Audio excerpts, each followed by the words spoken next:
Hello students, welcome to Magnet Brains. मैं हूं प्रियंका दुदानी और teacher for class 11th and 12th business studies. आप सभी हैं मैग्नेट ब्रेन्स के इस अमेजिंग प्लेटफॉर्म पर, जहां पर स्टूडेंट्स आज हम पढ़ने वाले हैं critical point control and management by exception of chapter number 8 controlling of class 12th business studies. आप सभी का वेलकम है मैग्नेट ब्रेन्स के इस प्लेटफॉर्म पर एक बार फिर से, जहां पर हम आपको एजुकेशन प्रोवाइड करते हैं from kindergarten to class 12th on this channel CBSE board English medium for English medium. And एक और चैनल है हमारा, वो स्पेसिफिकली डेडिकेटेड है हिंदी मीडियम स्टूडेंट्स के लिए, जहां पे हम क्लास 6 से लेके क्लास 12 तक की एजुकेशन आपको प्रोवाइड करते हैं for Delhi board, UP board, Bihar board, MP board and Rajasthan board. Students, हम आपको ई नोट्स एंड ई बुक्स भी प्रोवाइड करते हैं, जिसकी लिंक आपको डिस्क्रिप्शन बॉक्स से मिल जाएगी। इसके अलावा students we provide you fully organised complete courses along with daily practice problems. तो ये सारी चीजें आपको मिल रही है absolutely free of cost. Business studies की बात करें तो हमने सीबीएसई सैंपल पेपर पूरा कंप्लीट कर लिया है, वो रिकॉर्डेड अपलोडेड है ना यूट्यूब चैनल पर। इसके अलावा स्टूडेंट्स केस स्टडीज की सीरीज चल रही है। इसके अलावा स्टूडेंट्स एक और इम्पॉर्टेंट बात, हमारा कोर्स वाइंडिंग अप पर है, तो सब कुछ एक साथ ही चल रहा है। बस आपको नवंबर फर्स्ट वीक तक मैं आपका पूरा कोर्स करवाने वाली हूँ, वो कंप्लीट हो जाएगा। बस आपको बने रहना है अच्छे से एंड एक एक चीज को अच्छे से पढ़ना है। ओके, आई होप आप केस स्टडीज की सीरीज को भी अच्छे से प्रॉपरली देखते जा रहे हैं। चलिए स्टार्ट करते हैं हम आज का session, that is control by management by exception and critical point control. अब ये वाला जो टॉपिक है क्रिटिकल पॉइंट कंट्रोल, ये आता ही आता है। लाइक जब भी ट्रिकी क्वेश्चंस इंसर्ट करने होते हैं या ऐसे क्वेश्चंस जिसमें स्टूडेंट्स कंफ्यूज हो जाए, या फिर आपकी भाषा में out of the syllabus questions में से एक है। Okay, so critical point control की बात करें तो फर्स्ट वर्ड है क्रिटिकल, यानी कुछ गंभीर बात है। पॉइंट कंट्रोल, अब ये क्रिटिकल पॉइंट ऑफ कंट्रोल क्या होता है, चलिए देखते हैं। So critical point control and management by exception should be used by manager in this regard. Critical point control, it is neither economical nor easy to keep a check on each and every activity in the organization। जैसे हमारे घरों में आपने देखा होगा कि maids आते हैं काम करने के लिए, यस और नो, हाउस हेल्प्स आते हैं। तो मान लो आप कोई नई मेड लगाते हो या नई हाउस हेल्प या नई कुक या कोई भी न्यू ऐसे अपने अंडर में वर्क करने के लिए या आपकी हेल्प करने के लिए कोई भी स्टाफ लगाते हो, ठीक है, आपके घर में। फॉर एग्जाम्पल आपने एक कुक को लगाया, ठीक है, कि आप आइए हमारे यहाँ खाना बनाइए, इतने बजे से इतने बजे के बीच में खाना बनता है, ये आपकी तनख्वाह होगी। तो कुक ने भी हाँ बोल दिया, ठीक है। अब वो डेली आ रहा है क्योंकि वो नया कुक है, तो मम्मी सबसे पहले आपको क्या बोलती है, नया है थोड़ा ध्यान रखना, बोलती हैं कि नहीं, यस और नो। सो ऐसे ही कोई न्यू हाउस हेल्प आते हैं तो हम भी उन पे ट्रस्ट नहीं कर पाते जब तक हम उन्हें ऑब्जर्व ना करें कुछ दिन तक। सो बहुत डिफिकल्ट होता है हमारे लिए भी कि कोई न्यू पर्सन आ रहा है, हम उसे बस देखे जा रहे हैं, वो खाना बनाएगा और या फिर वो हाउस हेल्प करेगा, हाउस के सारे एक्टिविटीज करेगा या करेंगी, और अपन को उनको देखना है। कितना अजीब लगता है, हाँ या ना, कि उन पे क्लोज चेक रखना, बट करना पड़ता है शुरुआती दिनों में ताकि हमें वो ट्रस्ट डेवलप हो पाए कि नहीं ये चोरी वगैरह नहीं करेंगे, ठीक है।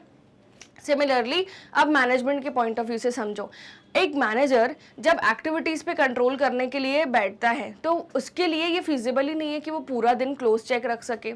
इट इज अ पॉसिबिलिटी कि कोई ना कोई काम आंखों से बिल्कुल हट ही जाए, है ना। मतलब आप जरा सा बोलते हैं ना दुर्घटना घटी, है ना, वो वाली चीज हो जाती है।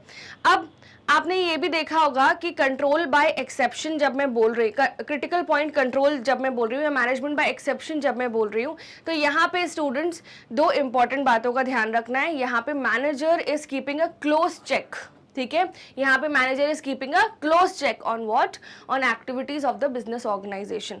अब फर्स्ट लाइन आपको लिखी है, it is neither economical nor easy to keep a check on each and every activity in organisation. तो ना ही ये इकोनॉमिकल है, मतलब ना ही चीप है, यानी कि कम पैसे में हम चेक करवा सकते हैं सब कुछ, और ना ही ये फीजिबल है। It is not easy to keep a check nor economical on each and every activity in an organization.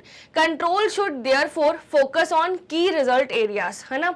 तो क्रास क्या होता है, KRAs होते हैं key result areas। ठीक है, which are critical to the success of an organisation. These KRAs are set as the critical points, है ना. तो ये KRAs जो की रिजल्ट एरियाज होते हैं, ये क्रिटिकल पॉइंट्स होते हैं. ठीक है, if anything goes wrong at the critical points the entire organisation suffers. यानी क्रिटिकल पॉइंट पर अगर कुछ भी गलत हुआ तो पूरी की पूरी ऑर्गेनाइजेशन सफर करती है ना. If anything goes wrong at the critical points entire organisation suffers. अब उसके बाद for instance in a manufacturing organisation an increase of 5% in the labor cost may more troublesome than 15% increase in the postal charges.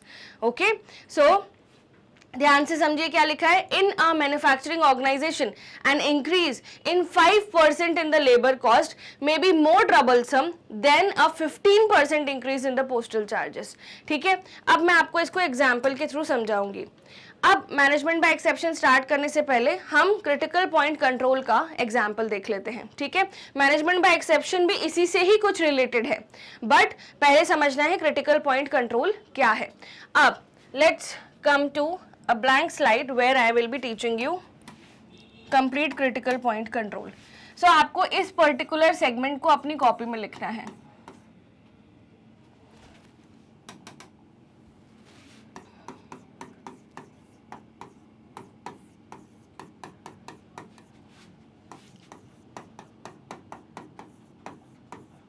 अब students, मैंने आपको क्या बताया, बहुत difficult होता है ये चेक करना सारी एक्टिविटीज को, है ना. अब एक ऑर्गेनाइजेशन है, मान लीजिए एक ऑर्गेनाइजेशन है नीता फूड्स प्राइवेट लिमिटेड.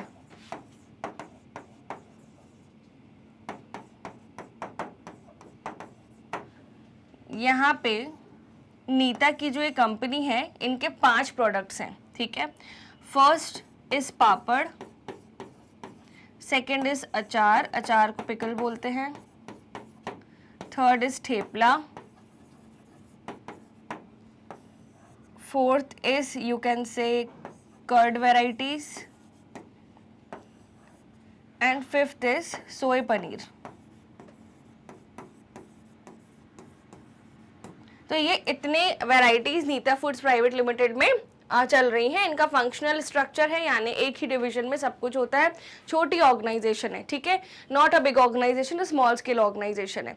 अब इनकी जो ओनर है, इनके मैनेजमेंट में बहुत ही कम हायरार्की है. देखिए कैसी हायरार्की है, I will just show you out. सबसे पहली बात, अगर हम बात करें ऑर्गेनाइजेशन के टॉप लेवल मैनेजमेंट में, तो टॉप लेवल मैनेजमेंट में सिर्फ नीता है एंड उनके हस्बैंड है एंड उनके 2 बेटे हैं. ठीक है, ऐसा ही होता है हमारी भारतीय कंपनीज में. चलिए, इसके बाद अगर हम नीचे की लेवल पर देखें, मिडिल लेवल पर, तो इन्होंने 3 मैनेजर्स हायर करके रखे हैं. एक है परचेज मैनेजर, एक है प्रोडक्शन मैनेजर, एक है कंट्रोलिंग मैनेजर. ठीक है, ये 3 मैनेजर्स इन्होंने हायर करके रखे हैं. तो ये कौन सी लेवल हुई स्टूडेंट्स, ये हो गई मिडिल लेवल. ठीक है, अब इसके भी नीचे बात करें तो टोटल 50 वर्कर्स हैं जो सब कुछ काम करते हैं, सारा काम करते हैं. तो 50 वर्कर्स हैं टोटल. ठीक है, अब हम बात करें नीता, उनके हस्बैंड और उनके 2 बेटे जो टॉप लेवल मैनेजमेंट में हैं, हम इनसे क्या एक्सपेक्ट कर सकते हैं कि ये तीनों की एक्टिविटीज़ पे भी ध्यान दें, इन 50 वर्कर्स पे भी इंडिविजुअली ध्यान दें? नहीं एक्सपेक्ट कर सकते. सो इन्होंने क्या किया, अपना क्रिटिकल पॉइंट कंट्रोल, अगर ये क्या करते, इतना ज़्यादा विजिलेंस रखते, खुद से विजिलेंस रखते, या फिर किसी को बोलते कि आप आओ और क्लोज चेक रखो एक्टिविटीज़ पर, तो वो पैसे में बहुत ज़्यादा पड़ जाता है, इकोनॉमिकल भी नहीं है, एज वेल एज बहुत टाइम टेकिंग है और इजी भी नहीं है. ठीक है, सो क्रिटिकल पॉइंट कंट्रोल मतलब एक एक एक्टिविटी को चेक करना इजी नहीं है. ठीक है, सो अब क्या हुआ स्टूडेंट्स, नीता, उनके हस्बैंड्स, नीता, उनके हस्बैंड, उनके सन्स, है ना. तो इन लोग ने क्या किया, इन लोग ने 3 KRAs बनाए. KRAs मतलब क्या होता है, की रिजल्ट एरियाज. तो इन्होंने 3 KRAs बनाए, ठीक है। ध्यान देना कि हम 3 चीजों पे ध्यान देंगे। फर्स्ट, प्रोडक्शन का टाइमली कंप्लीशन,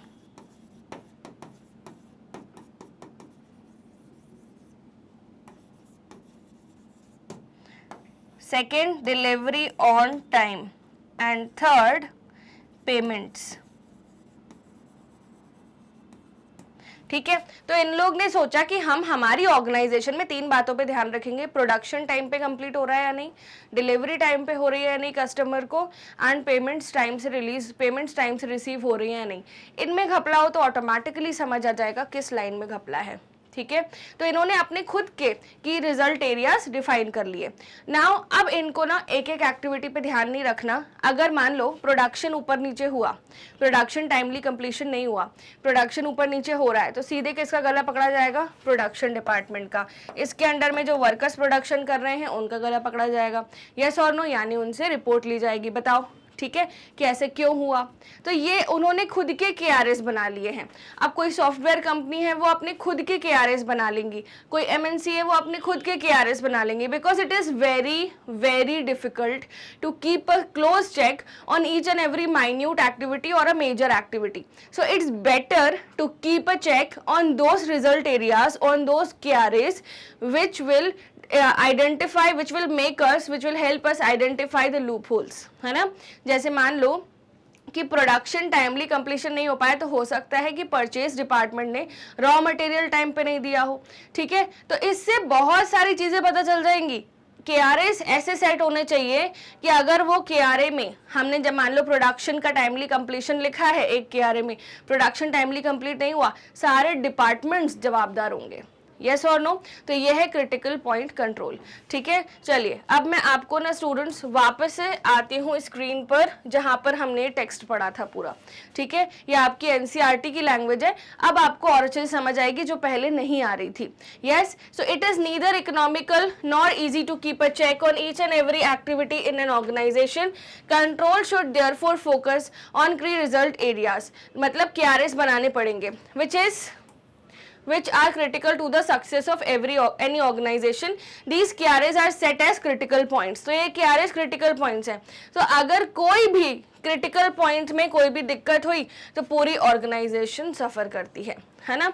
तो जैसे फॉर एग्जांपल हमारा KRA है ना, KRA है कि लेबर कॉस्ट इंक्रीज नहीं होनी चाहिए और लेबर कॉस्ट 5% से बढ़ गई। ठीक है, तो ऑटोमेटिकली सबसे पहले किसको बोला जाएगा कि सुपरवाइजर को, लेबर से इतना काम क्यों कराया, 5% हमारी लेबर कॉस्ट क्यों बढ़ी, why are you unable to manage things in office hours, yes और नो, ये सब। And it is more troublesome than 15% increase in postal charges, because postal charges increment is not our KRA।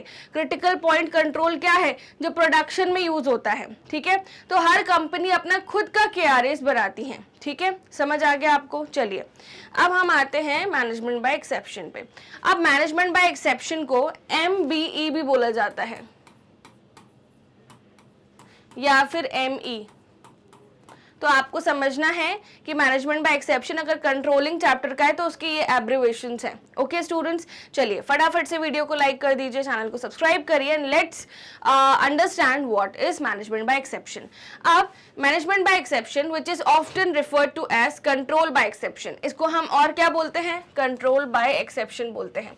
अब students मैं ना आपको इसके short की areas जो हैं, शॉर्ट की नोट्स बनवाते जा रही हूँ। फर्स्ट है मैनेजमेंट बाय एक्सेप्शन।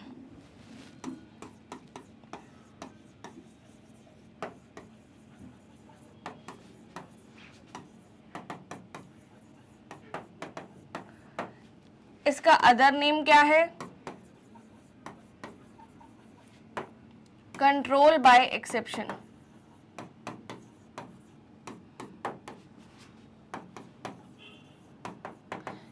मेरे साथ साथ ये की नोट्स लिखते जाइए, है ना।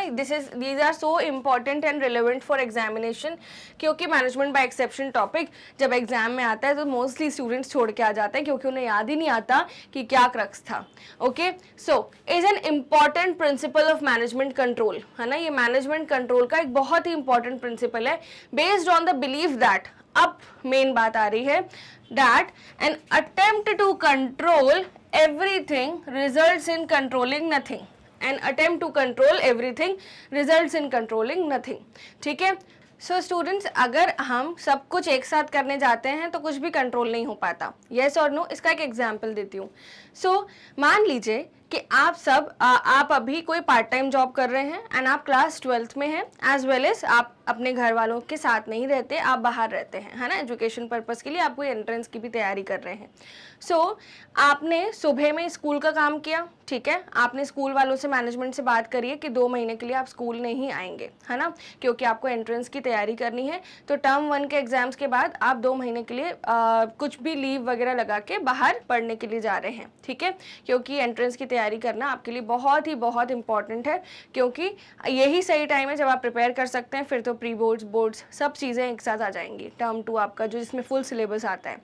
सो अब 12th के जो एजुकेशन है वो भी आपको पढ़नी है, ठीक है, तो आप मॉर्निंग आवर्स में 12th के एजुकेशन पे फोकस करते हैं। अब मैं अगर आपसे आप पार्ट टाइम जॉब भी करते हैं, आपको एंट्रेंस की भी प्रिपरेशन करनी है। अब आप अकेले रहते हैं तो आपको घर भी पूरा संभालना है अपना, जहाँ पे भी आप रह रहे हैं या हॉस्टल में रह रहे हैं तो सारे काम खुद ही करने हैं, जैसे यूटेंसिल्स वॉश करना, कपड़े धोना, बेडिंग ठीक करना एंड अपनी अलमीरा को अरेंज करके रखना। ये सारे काम जो हाइजीन के होते हैं ये सब आपको खुद ही करने हैं।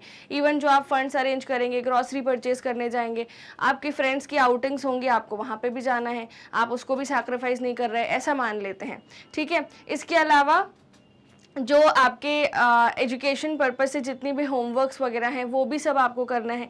यस और नो? तो अगर मैं बोलूँ कि आपको खाना भी बनाना है खुद का, आप हॉस्टल में नहीं रहते, खाना भी बनाना है, बर्तन भी धोने हैं, कपड़े भी धोने हैं, क्या आप सब कुछ कर पाएंगे? बताइए, नहीं कर पाएंगे ना। तो ऐसा बोला जाता है ना अपन लोग भी कि सब करने जाओगे तो कुछ भी नहीं हो पाएगा। Break your things into critical things, like मेरे को ये पहले करना है, फिर ये, तब जाके वो काम हो पाएगा, है ना। सब एक साथ करने जाओगे तो कुछ नहीं हो पाएगा। जैसे कोई पर्सन सोच रहा है कि मैं जॉब कर लूँ, जॉब के साथ मैं यूपीएससी की पढ़ाई कर लूँ, एंड वो अकेले भी रहता है, सब कुछ खुद ही उसे मैनेज करना है, नहीं हो पाएगा। यूपीएससी की एजुकेशन पढ़ाई करने के लिए you have to give like more and more time to studies, you have to avoid this extra को करिकुलर थिंग्स। जॉब के साथ पास करना बहुत डिफिकल्ट होता है।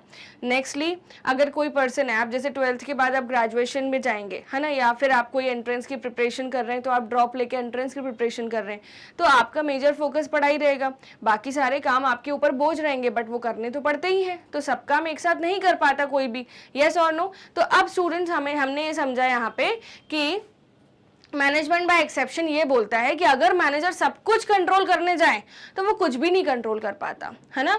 जैसे अगर आप भी अपनी लाइफ में सब कुछ एक साथ कंट्रोल करने जाओगे, कुछ नहीं कंट्रोल कर पाओगे। इसलिए तो केआरएस बनाते हैं। Yes, thus only significant deviations which go beyond the permissible limit should be brought to the notice of the management, है ना। तो सिग्निफिकेंट डेविएशंस जो एक परमिसेबल लिमिट के बियॉन्ड जाते हैं वही केवल मैनेजमेंट को बताने चाहिए। जैसे फॉर एग्जांपल एक सुपरवाइजर है, ठीक है, लोअर लेवल मैनेजमेंट पे, मान लीजिए वही वाला जो नीता फूड्स प्राइवेट लिमिटेड है उसी का ही सुपरवाइजर है, बार बार जाके वो नीता के पास जा रहा है ना, कि मैम आपको पता है ये एम्प्लॉय जो है ये बदतमीजी कर रहा था, मैम ये एम्प्लॉय जल्दी जा रहा है, मैम ये एम्प्लॉय ना छुट्टी मांग रहा है। अब वो हर छोटी चीज़ के लिए टॉप लेवल मैनेजमेंट को परेशान कर रहा है, तो मैनेजमेंट ने उठा के उसे ही निकाल दिया कि जाओ भाई, तुम छोटा सा इनकन्वीनियंस हुआ आप आ जा रहे हो। बार बार टॉप लेवल मैनेजमेंट को परेशान नहीं कर सकते, सब कुछ कंट्रोल करने चले तो कुछ भी कंट्रोल नहीं हो पाएगा। यस और नो? तो टॉप लेवल मैनेजमेंट का दिमाग खाली होना जरूरी है, तभी तो वो आगे की एक्सपेंशन की ग्रोथ की सोच पाएंगे। Yes, so this is management by exception, जिसमें केवल सिग्निफिकेंट डेविएशंस जो बियॉन्ड कंट्रोल जाते हैं उन्हीं को ही आप टॉप लेवल मैनेजमेंट के सामने पुट अप कर सकते हो। यस, दस if plans lay down 2% increase in the labour cost an acceptable range of deviation, है ना। अगर हमारी प्लानिंग के हिसाब से लेबर कॉस्ट में 2% का इंक्रीज आया तो वो एक्सेप्टेबल है, ठीक है। In a manufacturing organisation only increase in labour cost beyond 2% should be coming to the notice of the management. अगर लेबर कॉस्ट 2% इंक्रीज हो रही है तो ठीक है, 2% से ज्यादा इंक्रीज होगी तब मैनेजमेंट के नोटिस में वो बात आएगी, है ना। तो इसलिए बार बार सब चीजें कंट्रोल नहीं कर सकते, ऊपर नीचे होती रहती हैं चीजें। However in case of major deviation from standard से 5% लेबर कॉस्ट आपकी बढ़ गई, तो अब मैटर जो है इमीडिएट इमीडिएट अटेंशन का मैटर है, मतलब अब टॉप लेवल मैनेजमेंट को प्रायोरिटी पे इस मैटर को सॉल्व करना पड़ेगा कि आखिर लेबर कॉस्ट 5% हुई तो हुई कैसे। 2% तक परमिसेबल था, 2% तक बढ़ रही है तो ठीक है, 5% तक नहीं बढ़नी चाहिए। यस और no, this is management by exception. यानी जब तक एकदम प्रायोरिटी वाली ऑर्डर नहीं आ जाए तब तक उस चीज को डील नहीं करना है। इसका मैं आपको एक एग्जांपल देती हूँ। ओके, मान लीजिए स्टूडेंट्स, एक कंपनी है X private limited. X private limited की top level management, middle level management और लोअर लेवल मैनेजमेंट हायरार्की है। टॉप लेवल मैनेजमेंट में 7 लोग हैं, मिडिल लेवल में 15 लोग हैं एंड लोअर लेवल में 130 लोग हैं। ठीक है, अब आपको पता है कि ऑर्गेनाइजेशन में इतना स्टाफ है। ओके, अब यहाँ पर टॉप लेवल मैनेजमेंट में सीईओ ने डिपार्टमेंट मैनेजर्स को बोल के रखा है कि अगर लेबर कॉस्ट 2% तक है, 2% तक बढ़ रही है तो ठीक है, कोई बात नहीं, इससे ज़्यादा बढ़ रही है तभी आना हमारे पास, वरना मत आना, खुद ही डील करना सारी चीज़ें। ठीक है, इसके बाद उन्होंने कहा कि अगर एम्प्लॉय टर्नओवर 15% से कम है ना, 15% बढ़ रहा है एम्प्लॉय टर्नओवर तो ठीक है, क्योंकि हम भी उन एम्प्लॉयज़ को इतना प्रोवाइड नहीं कर रहे, बट 15% से ज़्यादा एम्प्लॉयज़ अगर छोड़ के जा रहे हैं मतलब कुछ टॉक्सिसिटी ऑर्गेनाइजेशन में, सैलरी पर्सपेक्टिव से 15% ही छोड़ के जाएंगे। ठीक है, सो ये वो पहले से ही अनुमान लेके चल रहे हैं। फिर मार्केटिंग टीम ने अगर 120 पोस्ट डाली हैं, 120 पोस्ट डाली तो ठीक, 120 से कम पोस्ट डाली हैं तब आपको हमारे पास आना है। सो इन्होंने अपने ही कुछ एरियाज बना के रखे हैं कि कब घातक सिचुएशंस हैं, यानी कब क्रिटिकल पॉइंट आएगा। वो क्रिटिकल पॉइंट के पहले, अगर क्रिटिकल पॉइंट नहीं आया है, वो क्रिटिकल पॉइंट के पहले कोई बात नहीं, उसके बाद में इमीडिएट अटेंशन लगेगा मैटर्स पे। जैसे हमारे जो क्रिटिकल पॉइंट्स हैं वो क्या हैं, लेबर कॉस्ट 2% से ज़्यादा नहीं होनी चाहिए, एम्प्लॉय टर्नओवर 15% से ज़्यादा नहीं होना चाहिए, फिर मार्केट जो है, मार्केटिंग का जो ग्राफिक्स और पोस्ट है वो 120 से कम नहीं होनी चाहिए एक मंथ में फॉर सेल्स पर्सपेक्टिव। सो ये सारी चीज़ें उन्होंने बना के रखी थी। अब एक पर्टिकुलर मंथ में, लेट्स से अक्टूबर में क्या हुआ 2024 में, जो हमारी लेबर कॉस्ट है वो 10% हुई। सो इमिडिएटली मैनेजर्स ने मीटिंग ली साथ में, क्या इससे आखिर क्यों हुआ, उसका तोड़ निकाला। This is management by exception, क्योंकि उन्हें एक्सपेंशन ग्रोथ के बारे में सोचना है। वो एक एक छोटे छोटे मैटर को डेली बेसिस पे डील करते रहे तो बस फिर तो उन्होंने अपने स्टैंडर्ड सेट कर लिए, इतना हम परमिसेबल है, इसके आगे परमिसेबल नहीं है, क्योंकि इसके आगे ऑर्गेनाइजेशन डूब जाएगी। ओके, सो ये क्रिटिकल पॉइंट उन्होंने पहले ही सेट करके रख लिया है। अब students, advantages of critical point control and management by exception. अब क्रिटिकल पॉइंट कंट्रोल और मैनेजमेंट बाय एक्सेप्शन के क्या क्या एडवांटेजेस हैं वो देखते हैं। When a manager sets critical points यानी KRAs, जब मैनेजर क्रिटिकल पॉइंट सेट कर लेता है यानी कि रिजल्ट एरियाज, जिसको हम शॉर्ट में बोलते हैं KRAs, KRAs, focus attention on significant deviation which cross the permissible limit. हम क्या करते हैं, हमारे क्रिटिकल पॉइंट्स में एक लिमिट सेट कर लेते हैं, जैसे लेबर कॉस्ट 2% से ज़्यादा नहीं होनी चाहिए, एक लिमिट है। The following advantages accrue. It saves the time and efforts of manager as they deal with only significant deviation. तो मैनेजर्स छोटे मोटे मैटर्स में दखल अंदाजी नहीं देते, उनका टाइम भी बचता है, उनके एफर्ट्स भी बचते हैं, क्योंकि वो केवल सिग्निफिकेंट डेविएशंस पे ध्यान देते हैं। अगर लेबर कॉस्ट 2% से ज़्यादा होगी तभी मैनेजर्स इंटरफेयर करेंगे, वरना वो नहीं आएंगे, है ना। मतलब स्टाफ अपनी मर्जी से काम कर सकते हैं, अनटिल एंड अनलेस घड़ा टूट चुका है वो तब तक वापस जोड़ने के लिए नहीं आएंगे। ओके, तो it focuses managerial attention and important areas, thus it is better utilization of managerial talent. अब यहाँ पे क्या होता है, मैनेजरियल अटेंशन और इम्पॉर्टेंट एरियाज, मैनेजरियल अटेंशन और इम्पॉर्टेंट एरियाज पर ही ये बात फोकस हो रही है, यानी सारे एरियाज पर मैनेजर्स अटेंशन नहीं दे रहे हैं, वो केवल कुछ इम्पॉर्टेंट क्रिटिकल एरियाज पे ही अटेंशन दे रहे हैं, जिससे क्या होता है, मैन पावर का, टैलेंट का बेटर यूटिलाइजेशन होता है। ओके, यानी आप फ्रीडम दे रहे हो to work properly, The routine problems are left to the subordinates. The management by exception thus facilitates the delegation of authority and increase the morale of the employees.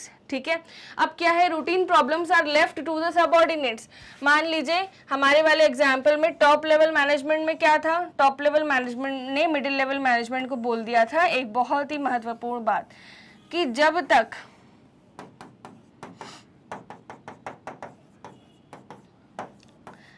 तक labour cost 2% से ज़्यादा ना हो तब तक आप हमें नहीं बुलाएंगे, है ना, तब तक आप हमसे मदद नहीं लेंगे. ये टॉप लेवल मैनेजमेंट ने सारे डिपार्टमेंट्स को बोल दिया था. अब एक पर्टिकुलर मंथ में 2024 के सितंबर में लेबर कॉस्ट जो है हमारी आ गई 6%. ठीक है, तो अब टॉप लेवल मैनेजमेंट ने बुलाया प्रोडक्शन मैनेजर को, प्रोडक्शन मैनेजर ने बुलाया सुपरवाइजर और वर्कर्स को, एंड सुपरवाइजर जवाबदार था हर चीज के लिए. जब तक 2% एक्सीड नहीं किया, है ना, तब तक तो वो आ ही नहीं रहे थे. अब इसी पॉइंट को यहाँ पे समझिए, the routine problems are left to the subordinates, है ना. तो केवल मैनेजर्स जो है टॉप लेवल वो कब इंटरफेयर करेंगे, जब ये लिमिट क्रॉस होगी.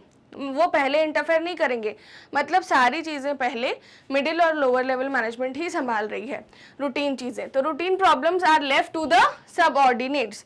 Management by exception this facilitates delegation of authority and increase morale of the employees. Okay, it identifies critical problems which need timely action to keep the organization on right track. अब critical points क्या होते हैं, sales नहीं होना, production में wastage हो जाना बहुत ज़्यादा रिसोर्सेज का, ये सब critical points होते हैं. एम्प्लॉय टर्नओवर, तो हर ऑर्गेनाइजेशन अपने critical points खुद बनाती है. इतनी बात समझ आ गई स्टूडेंट्स. किसी ऑर्गेनाइजेशन के लिए एम्प्लॉय टर्नओवर मैटर करता है तो किसी ऑर्गेनाइजेशन के लिए प्रोडक्शन क्वालिटी मैटर करती है, किसी ऑर्गेनाइजेशन के लिए सेल्स मैटर करती है तो किसी ऑर्गेनाइजेशन के लिए मार्केटिंग मैटर करती है ना. तो हर ऑर्गेनाइजेशन के अपने खुद के KRAs होते हैं. Okay, so after identifying the deviations that demand managerial attention, these deviation need to be analysed for their causes. अब हमने सारे डेविएशंस को एनालाइज कर लिया, हमने मतलब मैनेजर्स ने जो उन्होंने KRAs क्रिटिकल पॉइंट बनाए थे उन्होंने उन डेविएशंस को एनालाइज कर लिया. ठीक है, और कि आखिर ये डेविएशन क्यों हुए, what are the causes of these deviations. Deviations may have multiple causes for their origin. Deviations के बहुत ज़्यादा causes हो सकते हैं. These includes unrealistic standards. हमने planning में ही unrealistic चीज़ें set कर ली, है ना. अब डिफेक्टिव प्रोसेस, हमारा प्रोसेस ही खराब है ना, हम we need to upgrade our process. Inadequacy of resources, पैसे वगैरह नहीं थे चीज़ों को प्रोसेस करने के लिए. स्ट्रक्चरल ड्रॉबैक्स, इंफ्रास्ट्रक्चर और हमारी जो ऑर्गेनाइजेशन स्ट्रक्चर, इस सब में फ्लॉज हैं. ऑर्गेनाइजेशन कंस्ट्रेंट्स, है ना. इन्वायरमेंटल फैक्टर्स जो ऑर्गेनाइजेशन की कंट्रोल के बियॉन्ड है, जैसे political, social, legal, economic and ये सारे जो हैं इन्वायरमेंटल फैक्टर्स वो सब ऑर्गेनाइजेशन के कंट्रोल के बाहर हैं. ठीक है, जिसमें जो मैंने आपको ऑलरेडी पढ़ा चुकी हूँ बिजनेस एनवायरनमेंट चैप्टर में. I hope students critical point and management by exception का आपको क्लैरिटी हो रही है that how things are going. It is necessary to identify exact causes of deviation. मान लो लेबर कॉस्ट हमने सोची थी 2% से ज़्यादा नहीं होनी चाहिए एंड 6% हो गई, तो आखिर ये जो 4% का इंक्रीज है ये कौन से कॉज की वजह से हुआ है, एग्जैक्ट कॉज पता करना पड़ेगा. Okay, failing which an appropriate corrective action might be possible. These deviations and their causes are then reported and corrective action taken at the appropriate level, है ना. तो इनको क्या किया जाता है, रिपोर्ट किया जाता है, और कंट्रोलिंग का तो काम ही है करेक्ट करना चीज़ों को, करेक्टिव मेजर्स लेना. सो करेक्टिव एक्शंस लिए जाते हैं. आई होप स्टूडेंट्स आपको critical point control and management by exception पूरा अच्छे से समझ में आया. अब मैनेजमेंट बाय एक्सेप्शन क्या होता है कि मैनेजर सारी चीज़ें एक साथ कंट्रोल नहीं कर सकते, वो कुछ ही चीज़ों को कंट्रोल कर सकते हैं जो उनके क्रिटिकल पॉइंट्स हैं. अगर परमिसिबल लिमिट से चीज़ें बियॉन्ड जा रही हैं, मतलब अब मैनेजमेंट आएगी. जब तक वो बियॉन्ड नहीं जा रही, सारे छोटे छोटे काम सबऑर्डिनेट्स को ही डेलीगेट कर दिए जाते हैं. नाउ क्रिटिकल पॉइंट कंट्रोल क्या होता है, क्रिटिकल पॉइंट कंट्रोल, अब ऑर्गेनाइजेशन में 75 चीज़ें होती हैं, उसमें से 3 चीज़ें अगर बिगड़ गई तो पूरी ऑर्गेनाइजेशन जवाबदार होगी. वो 3 चीज़ों को नाम दिया गया है KRAs, की रिजल्ट एरियाज. तो आप एज अ मैनेजर पूरी चीज़ों पे क्लोज चेक नहीं रख सकते, ना वो इकोनॉमिकल है ना वो ईजी है। It's better to set some KRAs जिस पे आप चेक रख सकते हो, जिससे पूरी ऑर्गेनाइजेशन जवाबदार होगी। वो KRAs बहुत ही इंपॉर्टेंट होने चाहिए। ओके स्टूडेंट्स, आई होप आपको ये पर्टिकुलर सब टॉपिक बहुत अच्छे से समझ आया। मिलते हैं नेक्स्ट सब टॉपिक में, जिसमें कि हम लोग very short answer type questions cover करेंगे, क्योंकि ये चैप्टर हो चुका है फिनिश। अब हम बात करते हैं मैग्नेट ब्रेन्स के इस अमेजिंग प्लेटफॉर्म की, जहां पर अभी अभी हमने एक चैप्टर फिनिश किया है। यहाँ पे हम आपको प्रोवाइड करते हैं हाई क्वालिटी एजुकेशन, वो भी 100% फ्री। जिस यूट्यूब चैनल पर आप हैं, दिस इज दिस, एंड यहाँ पे अगर आप प्लेलिस्ट सेक्शन पे देखेंगे तो आपको सिस्टमैटिक सारी क्लासेस मिल जाएंगी from KG to class 12th of CBSE board English medium. Okay, shorts, custom videos, podcast, live session, सब कुछ आपको मिलता है। आपको बस बने रहना है। वेडनेसडे एंड थर्सडे के दिन बिजनेस स्टडीज़ का लाइव होता है। शॉर्ट्स के थ्रू आपको अपडेट्स एंड शॉर्ट ट्रिक्स पढ़ाई जाती हैं। CBSE केस स्टडीज़ की सीरीज़ अलग चल रही है। CBSE sample paper already uploaded है, बस आपको अच्छे से तैयारी करनी है। This is our app and website, जहाँ पे हम आपको प्रोवाइड करते हैं fully organise complete courses along with daily practice problems. Students, हमारा एक और चैनल है जिसका नाम है Magnet Brains Hindi medium channel, जहाँ पे हम आपको प्रोवाइड करते हैं education for Delhi board, Bihar board, UP board, MP board and Rajasthan board from class 6 to class 12th, as well as spoken English, Vedic maths, crash courses, सब कुछ अवेलेबल है। Okay, सो आपको बस अच्छे से अपनी पढ़ाई करनी। क्रैश कोर्स आपको एग्जाम से जस्ट पहले मिलेगा around December. E notes and e books भी आपको मिलते हैं, जिसकी लिंक डिस्क्रिप्शन बॉक्स में प्रोवाइडेड है। These are our other social media handles, Facebook, Instagram, Twitter and WhatsApp. So आपको इसको भी प्रॉपरली अच्छे से फॉलो करना है, एंड हमारे चैनल को सब्सक्राइब करिए, लाइक करिए, शेयर करिए अपने फ्रेंड्स के साथ। मिलते हैं very short answer type questions की वीडियो में।